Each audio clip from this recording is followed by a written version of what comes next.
नमस्कार दोस्तों, स्वागत है आपका वही विद नॉलेज वर्ड में। दोस्तों, आज के वीडियो में हम बात करेंगे कि पॉलिटेक्निक क्या है।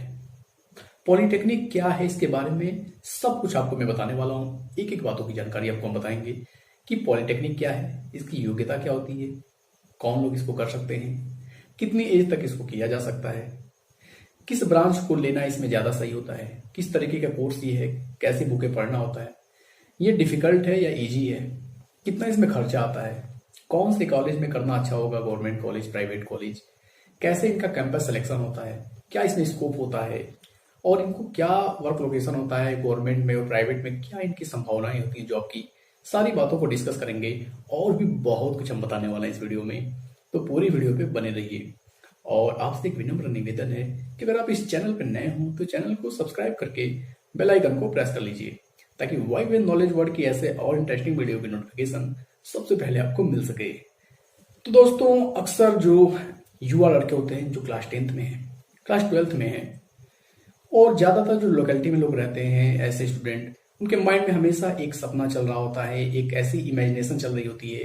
वो हमेशा इस चक्कर में पड़े होते हैं कि कुछ ऐसा वो कोर्स करें जिससे उनका कैरियर बहुत ही बेस्ट हो, इजीली उनको जॉब मिल सके, उनका कैरियर एक अच्छा बन सके।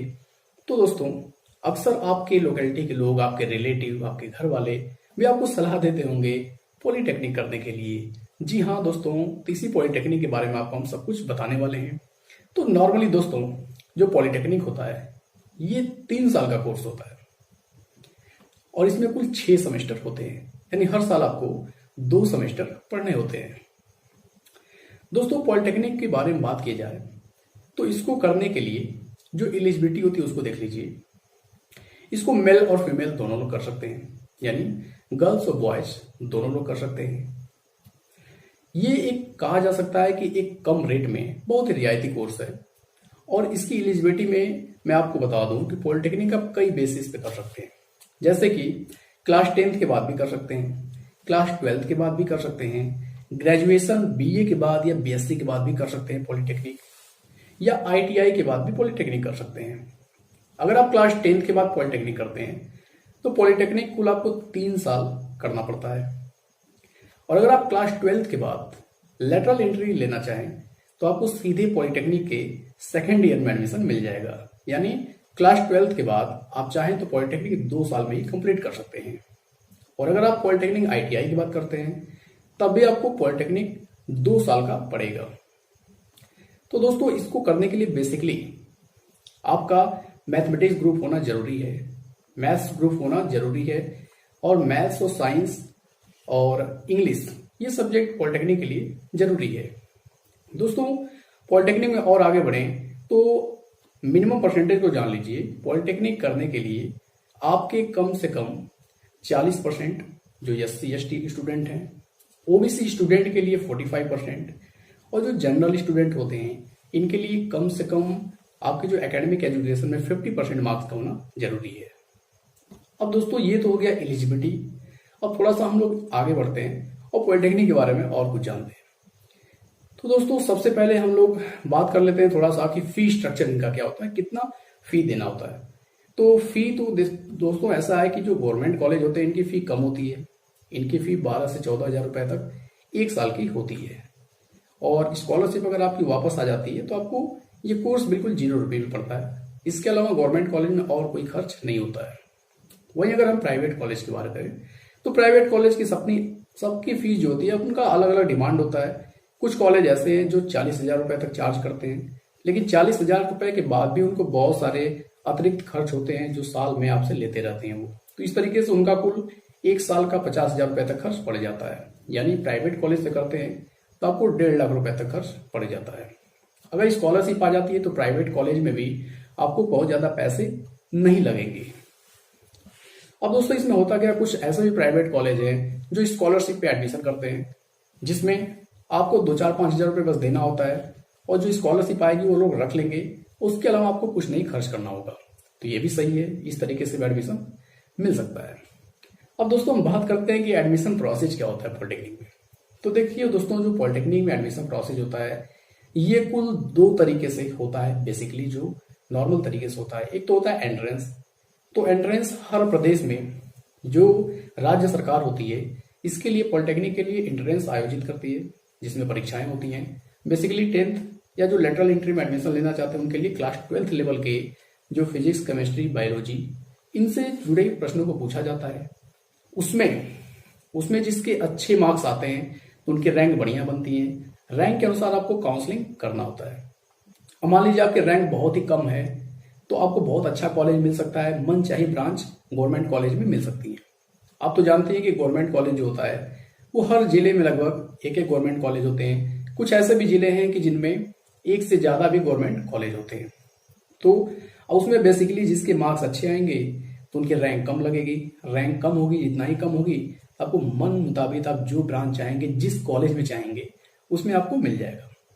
अब दोस्तों कुछ होता है कि बहुत सारे ऐसे बच्चे होते हैं जिनका कुछ कारणों से अच्छे मार्क्स नहीं आ पाते हैं, तो उनके सामने एक विकल्प होता है कि या तो वो अगली बार ट्राई करें और या तो फिर उनके लिए समय ज्यादा इंपॉर्टेंट है तो प्राइवेट में एडमिशन ले सकते हैं। यहाँ पे मैं एक बात और मेंशन करना चाहूंगा कि बहुत सारे बच्चे ऐसे होते हैं जिनको लगता है कि गवर्नमेंट कॉलेज से करने से ज्यादा महत्व डिग्री का होता है, प्राइवेट करने से कम महत्व होता है। तो दोस्तों एक चीज मैं क्लियर कर दूं कि डिग्री की वैल्यू एकदम एक बराबर होती है। यानी वो सभी फॉर्म जो आप गवर्नमेंट कॉलेज से पॉलिटेक्निक किए रहते हैं, जो सर्टिफिकेट होती है, वही प्राइवेट कॉलेज से करने पे भी सर्टिफिकेट वही मिलती है। सारे वो फॉर्म जो गवर्नमेंट से किए हुए बच्चे भर सकते हैं वो आप भी भर सकते हैं, प्राइवेट से किए हुए बच्चे भी भर सकते हैं उस फॉर्म को। तो यहाँ पे पूरी दोनों डिग्री होती है, वो एक बराबर वैल्यू रखती है। अब दोस्तों सबसे एक जो चीज मुझे बहुत ज्यादा इस पे मैसेज आते हैं कि सर कौन से कॉलेज में एडमिशन लें, कोई अच्छा सा कॉलेज बताइए, कौन से कॉलेज में हम एडमिशन ले लें। तो दोस्तों ऐसा है कि बच्चों का ये सोचना भी सही है कि कॉलेज, जाहिर सी बात है कि अगर कोई भी डिप्लोमा करने जा रहा है तो उसको ये लगता होगा कि मैं ऐसे कॉलेज में करूं ताकि बढ़िया से प्लेसमेंट हो जाए, उसमें ज्यादा कंपनी आती रहे। तो मैंने कुछ रिसर्च इस पे किया और क्योंकि बहुत ज्यादा बच्चों के मैसेज आ रहे थे तो मैंने बहुत सारा इस पे रिसर्च किया कि किस कॉलेज में लेना अच्छा होगा। तो देखिए दोस्तों, जो गवर्नमेंट कॉलेज के जो मंडल लेवल के कॉलेज होते हैं, यानी जो आपका जो प्रदेश होगा तो प्रदेश में मंडल होते हैं, मंडल में 3-4 डिस्ट्रिक्ट आते हैं। तो जो मंडल लेवल के कॉलेज होते हैं, जोन लेवल के जो कॉलेज होते हैं, वो थोड़ा बेस्ट होते हैं। अगर गवर्नमेंट कॉलेज आप लेना चाहते हैं तो जो मंडल स्तरीय कॉलेज है उनमें आप दाखिला लें। क्यों? क्योंकि ये थोड़ा सा बड़ी सिटी में होते हैं। बड़ी सिटी में होने की वजह से इसमें थोड़ा कंपनियां ज्यादा कैंपस करती हैं, ज्यादा कंपनियां वहां से बच्चों को ले जाती हैं। और ये भी कोशिश करना चाहिए कि पॉलिटेक्निक अगर गवर्नमेंट कॉलेज से करना चाहते हैं, अच्छी आपकी रैंक है, तो उस पॉलिटेक्निक से करें जो पॉलिटेक्निक इंडस्ट्रियल डिस्ट्रिक्ट में हो। जैसे कि उत्तर प्रदेश में गाजियाबाद को लिया जा सकता है, बिहार में कुछ हद तक पटना को बोल सकते हैं। इसी तरीके से जो आपकी कैपिटल सिटी हो, जहां पे इंडस्ट्री हो, उस कॉलेज से करते हैं तो वहां पे जो इंडस्ट्री होती है नॉर्मली उस डिस्ट्रिक्ट के पॉलिटेक्निक में जाकर सीधा कैंपस करती हैं और वहां के बच्चों को सेलेक्ट करके ले जाती हैं। तो ये मैं आपके लिए आंसर जो दिया हूं इसको आप लोग अच्छे से सुन लीजिए, क्योंकि आप लोग के बहुत सारे मैसेज आते हैं कि सर कौन से कॉलेज से किया जाए। तो मंडल स्तरीय कॉलेज से कर सकते हैं। बाकी आप किसी भी कॉलेज से करेंगे तो डिग्री में कोई वैल्यू में बहुत ज्यादा इफेक्ट नहीं आएगा, सबकी वैल्यू एक बराबर होती है। आप गवर्नमेंट, प्राइवेट, कहीं भी वैकेंसी, कोई भी इंटरव्यू चल रहा है तो उसमें आप जाके पार्टिसिपेशन कर सकते हैं। तो दोस्तों थोड़ा सा और अब वीडियो में आगे बढ़ते हैं और हम लोग डिस्कस करते हैं कि इसमें जॉब की क्या अपॉर्चुनिटी है, पॉलिटेक्निक करने के बाद किस तरीके से जॉब मिलती है, कितना वेतन होता है और किस तरीके से इसमें रिक्रूटमेंट होता है। लेकिन उससे पहले मैं थोड़ा सा दोस्तों सिलेबस के बारे में डिस्कस कर लेता हूं। तो दोस्तों देखिए, जो पॉलिटेक्निक का सिलेबस होता है तो इसमें पहले क्या था कि पहले कुछ जगह ऐसा था कि सेमेस्टर वाइज चलता था और उत्तर प्रदेश में ऐसा था कि यहाँ पे ईयर बाई ईयर पेपर होते थे, मतलब एक साल में एक बार बोर्ड का पेपर देना होता था। लेकिन अब तो लगभग हर जगह सेमेस्टर वाइज हो चुका है।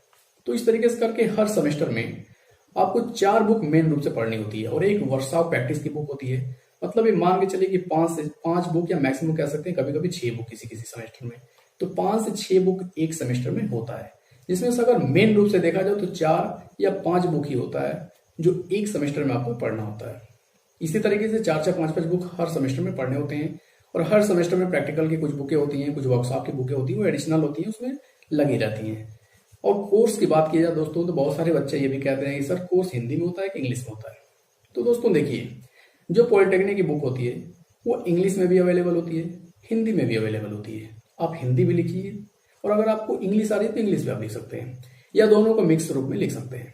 अगर आप इसका पेपर दे रहे हैं, बोर्ड का पेपर होता है, कोई क्वेश्चन आपको मान लीजिए पहला क्वेश्चन हिंदी में आ रहा तो हिंदी में दे सकते हैं, दूसरा इंग्लिश में आ रहा है इंग्लिश में लिख दीजिए, कोई दिक्कत नहीं होता। ये टेक्निकल डिग्री है, इसमें आप हिंदी लिखिए इंग्लिश लिखिए, जो आपको जैसे आ रहा है आपको बस आंसर ही देना होता है। तो आप हिंदी इंग्लिश जिस मोड से आप कर सकते हैं। अगर इंग्लिश मीडियम वाले आप स्टूडेंट हैं तब भी आपके लिए अच्छा है, हिंदी मीडियम वाले हैं तब भी आपके लिए अच्छा है। सिलेबस को बता दिया। और दोस्तों जो इनका सिलेबस होता है, जैसे जो 12th करके आते हैं उनके लिए थोड़ा आसान होता है, क्योंकि बहुत सारी चीजें जो होती है बेसिक चीजें आप 12th में पढ़े रहते हैं, और वो जो प्रिंसिपल्स होते हैं जो फिजिक्स वगैरह की, जैसे कि जो लोग 12th करके आते हैं और 12th की जानते हैं कि 12th में जो फिजिक्स है पूरा इलेक्ट्रिसिटी बहुत अच्छे से दिया गया है। अगर उनकी ब्रांच यहाँ पे इलेक्ट्रिकल मिल जाती है तो लगभग वो हर चीजें 12th में कहीं ना कहीं पढ़े रहते हैं बेसिक से, तो समझने में उनको आसानी होती है। बुकें दोस्तों बहुत ज्यादा बुल्की नहीं होती हैं, लेकिन हाँ टेक्निकल बुक होती है। थोड़ा सा आपको अपने दिमाग का दायरा बढ़ाना पड़ेगा। और मैं यही कहूंगा कि अगर आप पॉलिटेक्निक करने आ रहे हैं तो कम से कम 12th की जो मैथमेटिक्स है, जो इंटीग्रेशन है और डिफरेंशिएशन है, ये सब इंटीग्रेशन खास तौर से आप बहुत अच्छे से पढ़ के आइए। और जो 12th की फिजिक्स की बुक है इसको ढंग से आप पढ़ के आइए। तो फिजिक्स और मैथमेटिक्स में थोड़ा पकड़ बना के आइए, बाकी ये कोर्स आपके लिए बहुत अच्छा होगा। तो दोस्तों ये तो रही सिलेबस की बात। अब हम बात करते हैं कि इसको करने के बाद कैसे कैंपस होता है, कैसे नौकरी मिलती है। तो दोस्तों देखिए, जब पॉलिटेक्निक आप कर लेंगे 3 साल हो जाएगा, तो इसमें आपके पास कई ऑप्शन होते हैं। या तो पहला ऑप्शन ये होता है कि आप अप्रेंटिस का फॉर्म डालिए। और अप्रेंटिस का फॉर्म डालने से होता क्या है कि जो प्राइवेट कंपनियां हैं वो अप्रेंटिस के थ्रू बच्चों को लेती हैं अपने कंपनी में। और ये गवर्नमेंट का भी दबाव होता है कि सभी प्राइवेट कंपनियों पे दबाव होता है कि आप अप्रेंटिसशिप के थ्रू सभी बच्चों को 1 साल कम से कम ट्रेनिंग कराएं। तो अगर उससे आप किसी कंपनी में हो जाते हैं तो आपके लिए बहुत अच्छा है। आप उस कंपनी में 1 साल सीखेंगे, अप्रेंटिस करेंगे, उसमें आपको वेतन भी मिलेगा। और इसके बाद अगर आपका परफॉर्मेंस अच्छा है, उस कंपनी में आप रुकना चाहते हैं, तो आप कंटिन्यू अपनी जॉब करते रहिए। और प्राइवेट कंपनियों में भी बहुत सारी सुख सुविधाएं मिलती हैं, आपका वेतन धीरे धीरे बढ़ने लगेगा। और बहुत सारे बच्चे ये होते हैं कि जो कहते हैं सर सैलरी कितना मिलती है। तो सैलरी पे हम आते हैं, लेकिन पहले हम जॉब के बारे में बात कर लें। तो देखिए, एक तो मैंने बता दिया कि अप्रेंटिसशिप के थ्रू आप जा सकते हैं। दूसरा, आप डायरेक्ट इंटरव्यू के थ्रू भी, या किसी का रेफरेंस हो, किसी की पहुंच हो, पकड़ हो, उस हिसाब से भी कंपनियों में आप जॉब पा सकते हैं। या दूसरा आपके साथ ऑप्शन ये बचता है कि आप गवर्नमेंट जॉब के लिए तैयारी करें, गवर्नमेंट जेई के लिए प्रिपरेशन करें, ये भी आपके लिए ऑप्शन है। और तीसरा ऑप्शन ये है कि आप आगे की पढ़ाई कंटिन्यू कर सकते हैं, जैसे कि आप बीटेक सेकेंड ईयर में भी एडमिशन ले सकते हैं। तो ये तो रहा यहाँ की बात। अब थोड़ा सा और हम लोग आगे बढ़ते हैं, जैसे कि सैलरी पे डिपेंड करते हैं कि जब इसमें सैलरी कितना मिलती है। तो दोस्तों देखिए, आज के समय में डिप्लोमा होल्डर अगर फ्रेशर किसी प्रोडक्शन कंपनी में जा रहे हैं तो वहां पे कम से कम इनको 14,000 रुपए की सैलरी दी जाएगी। जो इनका वर्क होता है वो 8 से लेके 10 घंटे तक का होता है, या कभी कभी ओवर टाइम जो लोग करते हैं उनके लिए 12 घंटे का टेन्योर होता है। नहीं तो नॉर्मली इनका जो वर्क होता है 8 घंटे का होता है, और 14,000 रुपए से शुरू आपकी हो जाती है सैलरी। अब दोस्तों बहुत सारे लोग कहेंगे कि इसमें कहीं कहीं लोग पाते हैं 50,000 रुपए, कोई पाता है 40,000 रुपए, कोई 30,000 रुपए, तो यहाँ 14,000 रुपए क्यों बता रहे हैं। तो दोस्तों देखिए, इसमें भी कई सारी ब्रांच होती हैं और कई सारे वर्क होते हैं, और कौन सी पोजीशन आपको मिल रही है ये बड़ा इंपॉर्टेंट होता है। जैसे देखिए, मान लीजिए कि आप पॉलिटेक्निक कर लिए हैं और आप जाते हैं किसी कंपनी में, और कंपनी मान लीजिए कि आप हैं मैकेनिकल से, तो वहां मान लीजिए कोई कार बन रही है, तो कार की जो प्रोडक्शन लाइन होती है बहुत बड़ी होती है, और समझ लीजिए कि पहले उसका ढांचा रखा जाता है, फिर वो प्रोडक्शन लाइन को जब सामान आगे बढ़ता है तो सबको अपना अपना कंपोनेंट दिया गया रहता है, अब असेंबल उसमें करना होता है। वो इस तरीके से कार बनती हुई लास्ट तक एकदम कंप्लीट बन जाती है। अब इसमें होता क्या है कि जो लोग प्रोडक्शन लाइन पे काम कर रहे होते हैं, ठीक है, तो ये क्या होता है, ये होता है लाइन ऑपरेटर। लाइन जो ऑपरेटर होते हैं तो इनका मतलब जो वेतन होता है बहुत नॉर्मल होता है, बेसिक होता है। इनका मतलब काम खड़े होकर करना होता है, थोड़ा बुल्की होता है, क्योंकि मैक्सिमम प्रोडक्शन जहाँ पे होता है कंपनियों में, जो प्रोडक्शन कंपनी है उनमें काम खड़ा होके ही होता है। और कुछ ऐसे काम है जो बैठ के किए जाते हैं, तो वो उस काम को सबको दिया नहीं जाता है। अक्सर जो लड़के जो नए होते हैं ना, उनसे प्रोडक्शन लाइन पे खड़े करा के ही काम लिया जाता है, और अलग अलग रोज काम दिया जाएगा। कभी आपको कुछ कराया जाएगा, कभी अगली कंपोनेंट को असेंबल करने के लिए दिया जाएगा, इस तरीके से दिया जाता है। तो इसमें जो वेतन होता है वो बेसिक होता है। हाँ, अब थोड़ा सा इसमें एक और सेक्शन आता है, दूसरा आता है क्वालिटी। तो जो क्वालिटी वाले होते हैं उनका बहुत ज्यादा काम नहीं होता है, उनका सोफिस्टिकेटेड काम होता है, लाइन पे घूमते रहते हैं, सबकी कमियां निकालते रहते हैं, देखते रहते हैं कि सब लोग अपना काम अच्छे से कर रहे हैं कि नहीं, कंपनी में घूमते रहते हैं, बहुत ज्यादा उनके ऊपर प्रेशर नहीं होता है। तो अगर आप प्राइवेट जॉब करने जा रहे हैं तो कोशिश करिए कि आप क्वालिटी में आपका सिलेक्शन किसी न किसी तरीके से हो जाए, लेकिन वो क्वालिटी में सबको लेते नहीं है। तो क्वालिटी में जाने के लिए करना क्या होगा, तो देखिए दोस्तों, अक्सर होता क्या है कि क्वालिटी में वही बंदे जाते हैं जो पुराने होते हैं। और प्रोडक्शन लाइन पे साल भर काम कराते हैं और खड़े खड़े काम करना होता है, तो बहुत सारे जो स्टूडेंट होते हैं ना, वो भाग जाते हैं छोड़ के कि 12 घंटे कौन खड़ा होकर काम करेगा, 14,000 मिल रहा है, इससे बढ़िया कि मैं गवर्नमेंट जॉब की जाके तैयारी करूंगा। यही सब सपने लेके बच्चे वहां से निकल जाते हैं। अब उसमें कुछ बच्चे ऐसे होते हैं जो मजबूरी या किसी कारणवश रुक जाते हैं, 1-2 साल उनका कंपनी में बीत जाता है, धीरे धीरे 2-3 साल में वो परमानेंट हो जाते हैं कंपनी में, तब वो क्वालिटी में चले जाते हैं क्योंकि एक्सपीरियंस होता है और कंपनी वाले भी उनको जानने लगते हैं, तो क्वालिटी में चले जाते हैं। तो क्वालिटी थोड़ा सा काम के लिए सही है। अब मैं दोस्तों बात करूं कि जब आप लोग कहते हैं ना कि इनका वेतन 40,000 रुपये, 60,000 रुपये, 80,000 रुपये पॉलिटेक्निक किए हुए हैं, वो दोस्तों क्यों पाते हैं? क्योंकि वो R&D में होते हैं, रिसर्च एंड डेवलपमेंट यूनिट।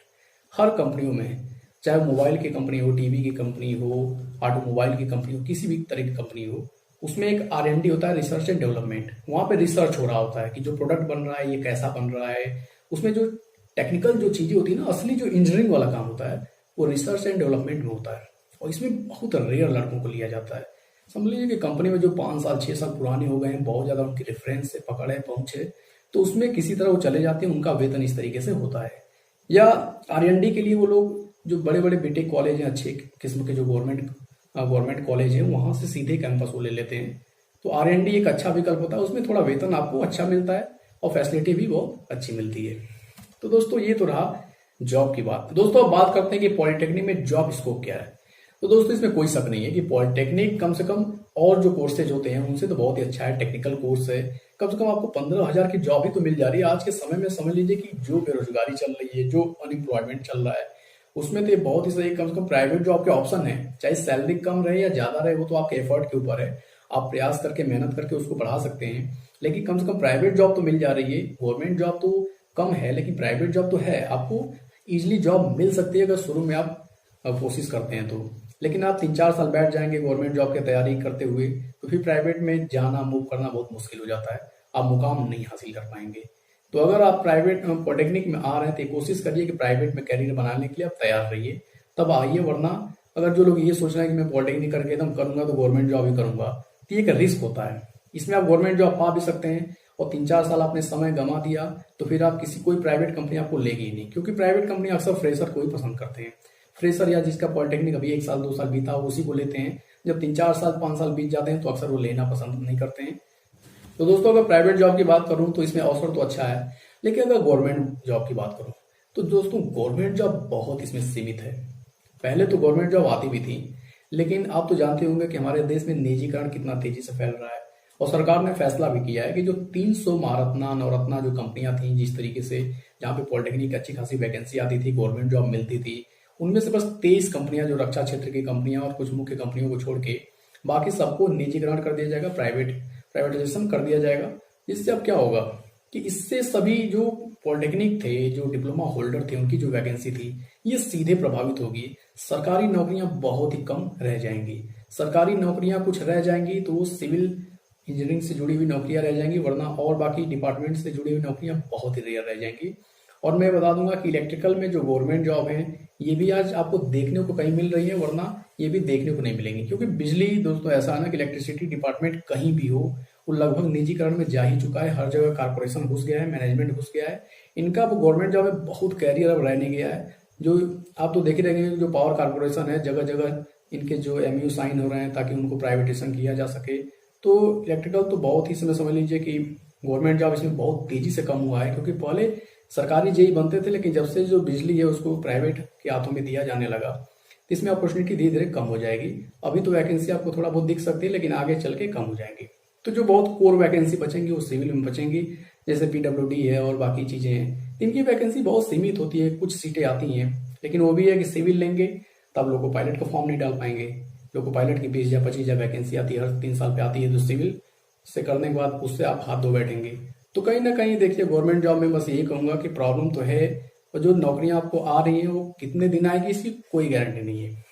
मुझे पूरी उम्मीद है कि ये वीडियो आपको बहुत ही पसंद आई होगी, बहुत कुछ आपको सीखने को मिला होगा इस वीडियो से, क्योंकि बहुत सारी बातें हैं जो अगर मैं और बताने शुरू कर दूं तो वीडियो बहुत लंबी हो जाएगी। ऑलरेडी मैं समझ रहा हूँ कि वीडियो थोड़ी लंबी हो गई है। तो दोस्तों मैं यहीं आप से विदा लेना चाहूँगा, लेकिन उससे पहले मैं आपको बता दूँ कि आप कैरियर से रिलेटेड कोई भी क्वेश्चन आप पूछना चाहते हैं, बायो फील्ड से लेके मैथमेटिक्स फील्ड तक कोई कोर्स करना चाहते हैं, आप कैरियर काउंसलिंग चाहते हैं हमसे, तो आप मेरे स्क्रीन पर दिए गए व्हाट्सएप नंबर से जुड़ सकते हैं, या आप मुझसे सीधा मोबाइल फोन से बात करना चाहते हैं तो डिस्क्रिप्शन में जाइए, वहाँ पे एक आपको लिंक मिलेगा, लिंक को क्लिक करके एक फॉर्म आएगा, उसको रजिस्टर कर लीजिए। रजिस्ट्रेशन होने के बाद आपकी बात सीधी मोबाइल फोन से हमसे हो पाएगी, बेस्ट कैरियर काउंसलिंग आपको दी जाएगी, कभी भी आपको जॉब के लिए भटकना नहीं होगा। दोस्तों एक खुशखबरी और आप लोग के लिए है कि अगर आप लोग जेई बनना चाहते हैं, गवर्नमेंट जेई बनना चाहते हैं और आप सीरीज चाहते हैं, बेस्ट सीरीज पाना चाहते हैं, तो दोस्तों आप डिस्क्रिप्शन में जाइए, वहाँ पे एक और आपको लिंक मिलेगा, उस लिंक पे क्लिक करके रजिस्ट्रेशन करके और जो जेई की सीरीज है उसको आप लोग डाउनलोड कर सकते हैं। उसको आपको थोड़ा सा एक हल्का सा पेमेंट आपसे लिया जाएगा और आपको एकदम बेस्ट जो सीरीज है वो आपको दी जाएगी। और मैं निश्चित कह सकता हूँ कि ये सीरीज ऐसी है कि अगर इस सीरीज को आप एक बार पढ़ लेते हैं तो आपके लिए कोर्स के लिए भी बहुत अच्छा होगा, आप बहुत अच्छा नंबर भी गेन कर सकते हैं। और जेई की तैयारी के लिए सीरीज ऐसी है कि कोई जेई का, गवर्नमेंट जेई का ऐसा पेपर नहीं है जो इसमें से कम आपके 70% क्वेश्चन इस सीरीज से ना आए।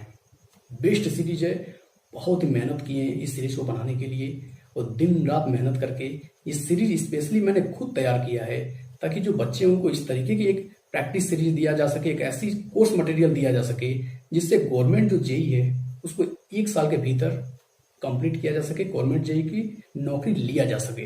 तो दोस्तों मिलते हैं एक ऐसे और इंटरेस्टिंग वीडियो में, तब तक के लिए हृदय की गहराइयों से आपका बहुत बहुत धन्यवाद।